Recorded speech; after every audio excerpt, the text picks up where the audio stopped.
चालू करो।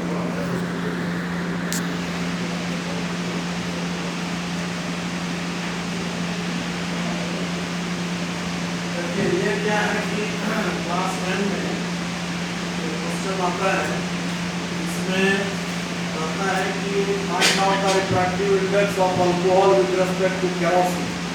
आप समझ गए? Refractive index of glass with respect to water. तो यहाँ हमारे पास जो है ऐसा कोई वैल्यू जो है पता नहीं है, हमें वैल्यू मालूम है सॉलिड रिफ्रैक्टिव इंडेक्स के टर्म में। तो उस समय में देखिए एक फॉर्मूला जो डायरेक्ट हम लोग करते हैं, ज़्यादातर लोग करते नहीं है लेकिन हम करके दिखाते हैं। बच्चा देखो बच्चे, लॉ ऑफ रिफ्रैक्शन जो है, रिफ्रैक्शन जो पढ़े हो उसका ये एप्लीकेशन है कि हमें जो है एक फॉर्मूला चाहिए, refractive index of glass with respect to water. ये क्या होगा इस टाइप का जो है, इसको अब हम एक्सप्रेस करते हैं। लॉ ऑफ रिफ्रैक्शन यहाँ पर लगाएंगे तो पहले बताते हैं कि refractive index of air with respect to water, फिर जो है refractive index of water with respect to glass, फिर बताएंगे refractive index of glass with respect to air. तीनों को मल्टीप्लाई करें तो ये लॉ ऑफ रिफ्रैक्शन अगर बच्चा ठीक से समझ गया है, रिफ्रैक्टिव इंडेक्स अगर समझ गया है तो डेफिनेटली वहाँ लिखेगा, ठीक है।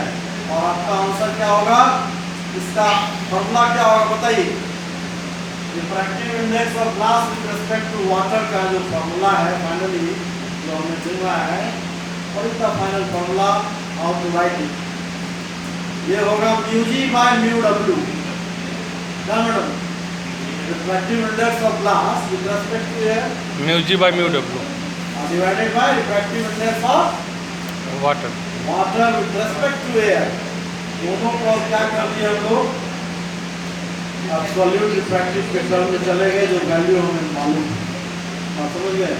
तो इस तरीके से ये जो है अपना, और इस पर एक न्यूमेरिकल तो आता है, मतलब आप देखिएगा दिया हुआ है, ये एनसीईआरटी में भी है और अदर बुक में भी। बहुत इम्पोर्टेंट है ये रिफ्रैक्टिव इंडेक्स का, और रिलेटिव रिफ्रैक्टिव इंडेक्स भी आप उसको बता सकते हैं। जैसे refractive index of second medium with respect to refractive index of second medium with respect to first, ठीक है, μ1 2 μ2 बाय μ1, ये भी आप लिखना उसको सिखाइए। और μ2 बाय μ1 कैसे हुआ है ये उसको जो है पूरा बोर्ड में लिख करके बताइए। तो ये जो है तो सेशन का अगला हिस्सा जो है will be taken by mister Srivastava sir. आप ही का है? Yes sir, yes sir. The remaining part will be discussed tomorrow. Tomorrow I will discuss and present some activity related to converging, diverging nature, refraction through glass slab. You will see how the emergent ray becomes parallel to the incident ray that will be projected over here through laser light. Okay. So this time I think Mr. Srivastava will take over the session.